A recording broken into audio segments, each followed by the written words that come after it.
第5节，孩子患上抑郁症，病根在家长身上。青少年的心理咨询，家长会起到关键的作用。在很多案例中，心理咨询师甚至不用约谈孩子，对父母做咨询即可解决问题。在苏娜的心理咨询中，她的父亲并没有想要配合治疗的意愿，都是单纯等着咨询师张文京还给他一个合心意的女儿。之前被换掉的咨询师应该都是卡在这个地方。当他们做不到的时候，这位父亲就会更换咨询师。那么面对这种棘手情况，张文京会怎么做呢？经过慎重的考虑，我决定约谈苏娜的父亲，正面谈一下他的问题。之前的几次约谈，他都以忙为借口而拒绝了。我告诉他这次必须到，否则我没有办法保证任何效果，他才勉强答应。见到这位父亲的时候，我的第一反应是不太舒服。他靠自己的努力白手起家，有了一个在我们当地还算有名的公司。用他自己的话说，自己白手起家，历经了很多磨难才成为上等人。我在他身上看到了明显不符合现实的自信和觉得自己必须掌控也能够掌控一切的控制欲。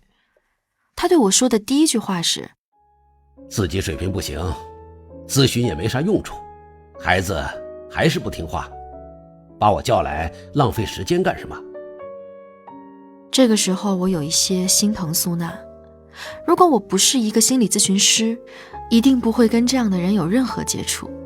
时刻保持中立，理解来访者的每个举动背后的意义，是咨询师的基本工作素养。我们不能以个人喜好来工作。我能理解眼前的这位父亲，他也同样需要帮助。只是如果想要让这次的会面发挥出应有的作用，我必须跟他来一场博弈。尤其是与男性，与这样强势的父亲和老板进行咨询，我觉得不妨直接一点。我说，既然您觉得我没什么本事，只会一些雕虫小技，那您不妨就跟我聊聊，反正我也不能把您怎么样，您也没有任何损失。聊完了，如果您觉得没有任何用处，这次咨询可以不收费。他略加思索之后同意了。我问了他，很早失去自己的伴侣，又为了事业而错过了对女儿的陪伴，少了来自亲子关系的支持，他的感受如何？他倔强地坐直了身体说：大丈夫以事业为重，你说的那些对我来说都不算什么，也没那么重要。男人都需要女人，再坚强的一个人也需要有一个情感的支持者和宣泄口。您怎么看呢？我又不缺女人，从他母亲去世开始，我想要什么样的女朋友都有，只是考虑苏娜的感受，没有再娶而已。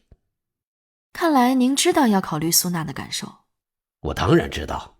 那请问您做过哪些让苏娜感觉非常不好的事情？我都是为她好，她有什么可感觉不好的？我相信您都是为她好，但是为她好不代表她感觉好，对吗？您就说几件为她好但是她感觉很不好的事情给我听听，反正您也没做错，没什么不能说的，对吧？无非就是这些年忙于事业，没时间陪她。我还不是为了让她生活好一点，让她好好学习，因为考试成绩不好打过她，这也是为了她将来能有个好前途。其他的也没什么，就是家长里短的事情。小孩子懂什么？不得听大人的话吗？我不知道咱们聊这些有什么用。您在这个过程当中关注过苏娜的内心吗？开心、寂寞、悲伤、痛苦这些。我都请了多少咨询师给她了，我怎么不关心？不是请人关注，是您自己关注。您跟她谈过心吗？陪她做过她喜欢的事儿吗？问过她的感受吗？这倒没有。我哪有功夫管这些？我无意冒犯啊，但其实父母的作用比咨询师的作用要大很多。跟父母关系很好，被正确的方式爱着的孩子根本不需要心理咨询师。苏娜没有母亲，如果您再继续放弃父亲的角色和作用，无论您有多少为他好的理由，找多少个咨询师，你们之间的问题都不会得到改变。随着苏娜的成长，甚至你们之间的关系会越来越糟。我也不能保证她不会出于对您的叛逆和报复做点什么不好的事情。青少年由于家庭环境不好而去犯罪的比例很高。我想我不是第一个跟您说这件事儿的咨询师，我也不知道前几位咨询师是用什么样的方式跟您探讨这个部分的，但您显然没有接受。您这一次也可以当我在胡扯，坚持自己的想法，觉得您自己没有错。但苏娜是个好女儿，如果您还是不想做点什么，她也可以同样成为您的报应。继续说。我非常诚恳地告诉您，如果您要继续保持您现在跟苏娜的相处方式，我们的咨询就可以结束了。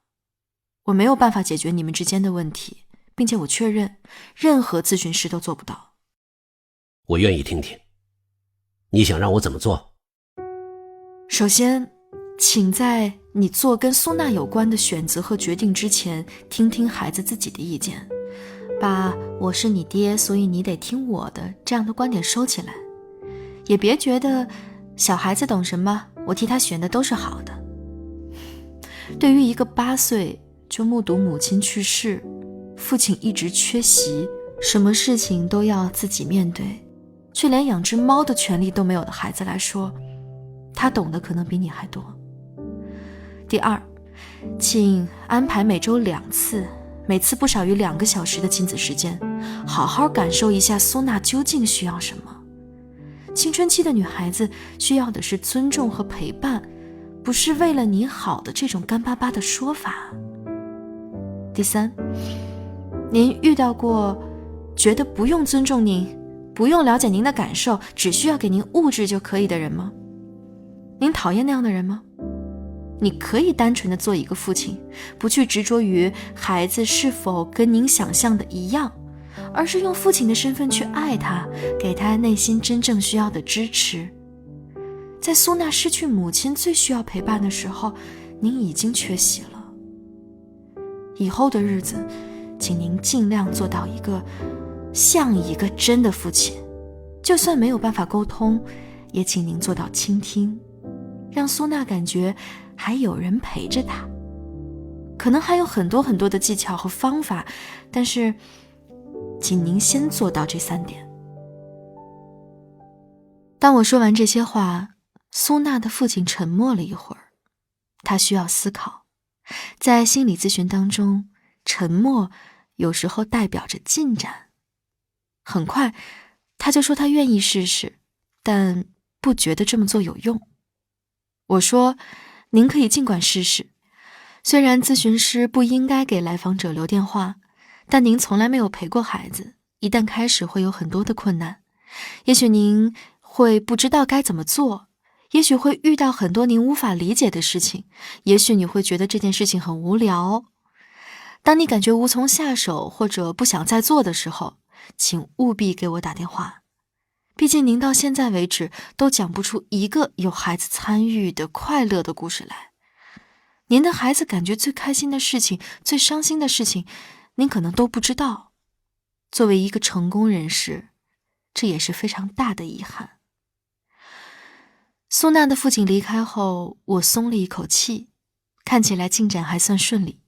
接下来就是等待，我有信心得到一个好消息。果然不久之后，苏娜的父亲来电话了。他说苏娜再次跟他提出养猫，但是他很担心，因为苏娜曾经有过敏性的皮肤病，他害怕猫会让苏娜旧疾复发。但是直接强硬拒绝似乎也不合适，不知道该怎么办。我告诉他，苏娜想要猫是因为需要陪伴，也许可以买一只他不害怕又能陪伴他的小动物。于是他送给苏娜一对鹦鹉，并且跟苏娜一起喂。他们开始交流怎样把鹦鹉养好。那之后，苏娜父亲经常跟我通电话，询问怎样跟女儿相处，比如怎样告诉女儿经期的注意事项等等。我和苏娜以及她的父亲也照旧定期见面，他们逐渐开始以我为媒介，把不愿意或者不好意思当面告诉对方的话传达过去。比如他父亲会说，其实我非常爱你。苏娜会说，我觉得你不是个好父亲，但我愿意适应你。后来我鼓励他们，如果觉得有些话说不出口，那就写给对方吧。由于他的父亲还是非常忙碌，他们决定互换日记来看。我其实很诧异，那样一个男人能为了苏娜提笔写日记，告诉女儿自己每天去了哪儿，做了什么，为什么要这么做，还有一些人生的经验，回复女儿在日记中提到的问题和遇到困扰的时候该怎么做。我们的咨询周期也从每周一次慢慢的延长到了每个月一次。虽然还是存在分歧和冲突，但他们基本上都可以自己通过沟通来解决，可以逐渐脱离我的支持了。苏娜最后一次来找我，是告诉我她决定支持父亲再找一个伴侣。虽然父亲之前跟苏娜说，在他18岁之前不会再婚，以免因为另一个女主人的到来让苏娜的日子不好过，但是苏娜自己觉得日子好不好过跟父亲有没有再婚没有关系。之前父亲觉得需要人陪伴，却害怕被人说言而无信，不敢公开找女朋友，就搞地下恋情。长时间不回家的时候，他和父亲2个人的日子都很难过。苏娜说，我有我的人生，父亲有父亲的人生，我们都有权利追求自己想要的。我爸慢慢愿意并学会了尊重我，那我也可以尊重他。张医生，我很感谢你这1年多的陪伴。我知道你让我和我爸都得到了改变和成长。我相信支持父亲再婚这个选择是正确的。我的第1次个案就这样成功地结束了。后来我为很多需要的人提供了心理咨询，在那间10几平方米的咨询室里，我见证了太多人的生命蜕变。助人工作的美好就在于，当我帮助其他人从暂时的黑暗当中蜕变成长的时候，我自己也同样会得到疗愈和成长。我的内心被每一位来访者的成长所滋养充盈，生命也会变得愈发鲜活起来。多年以后，我来到中科院进修心理学，并留在了北京，在圈里小有名气。当时的苏娜正在北师大读书，我们一起去喝了杯咖啡，苏娜的气质也变得温和起来。她最后笑盈盈地说，父亲再婚以后挺幸福的，我也会用心过好自己想要的人生。那1年多的心理咨询让我懂得，所谓的苦难都是包装得很丑的礼物而已。只要你不放弃，生活就会对你有所交代。阳光下，我的脑子里也出现了我年少时期的种种痛苦、抑郁和艰辛走出的时光。那些回忆好像很远，又好像很近。虽然对面的苏娜都不知道我的故事，但是我又相信在那一刻，我们非常理解彼此。